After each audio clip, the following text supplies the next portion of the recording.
So you guys were telling us you're working on a pretty extensive project right now, and also, what did you guys meet around the same time that you started this? Because you had told us before we started that you've been working on this So for I guess 4 years or something. Brian and I met around the end of 2011 as like my first semester in school, and obviously through music and just social buddies, we were just alike. And it wasn't until Oh, right, because it was 8 years. it wasn't until the end of 2014 where 14?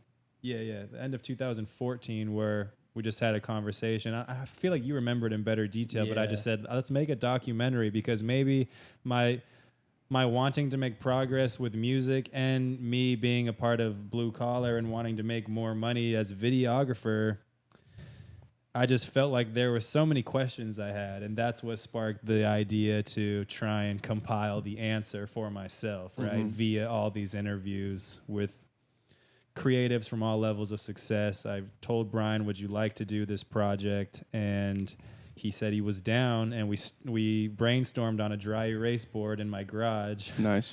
And we probably did our first interview for the film like the top of 2015. So as we reach the end of 2019 now, it'll be like almost 5 years come January. And did you guys pick up cameras for this, or were you kind of shooting beforehand and then kind of... So through our music, we had the guy that we were both on this track with said, "Oh, do you want to do a music video for like $100 each?" And we're like, "Sure, why not? Like, I have a job, I can pay for $100, like whatever." And so I didn't touch the camera at this point. And this guy named AP came and was doing our music video. And so we're looking, I'm like, oh shit, like this is tight. And then we were sitting at this mall with him, me and Adam. And he said, I remember this so clearly. He was like, man, I need more editors. And Adam, going to film school, was like, I can edit. Yeah. And then so they started like hanging out a lot. I'm paying someone who is my age to do creative work right in front of me. And then I recognized a gap in his setup, and I just wanted to, meet and mingle and contribute. Yeah. And then, so they were doing all this cool shit, doing film music videos in LA and I was the Booty Shakers at Orange County Club nightlife. Nice. $100 recaps, the best. Oh, nice.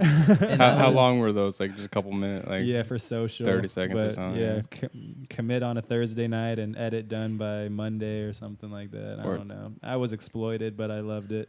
Yeah. And I was working. That'll teach you, though. I think, just like the turnover, Yeah. Yeah. I think I was working at like Verizon at the time. And they were doing all this cool shit, and I just remember texting AP at the time, like, man, like I want to be part of Blue Collar, but like I don't do anything, like I'm going to school for art, like I can draw and paint, but that's not what you're doing, and all this stuff. And he's just like, oh, well, just come, like hang around, like just come to the shoots and you can just help. And I was like, all right, so I would reflector board, hold reflectors and set up and plug stuff in, and and then eventually he's like, well, why don't you just be a photographer? And I was like, oh, I mean, I guess. Like, it's that easy, sure. actually. And so I just went on YouTube a lot and just learned through YouTube. And that's kind of where I picked up a camera. Yeah. Just from there. YouTube is a great resource. Yeah. I got so much stuff on there. Learned everything on YouTube. I mean, next to you, that's where I learned everything. Like, oh, yeah.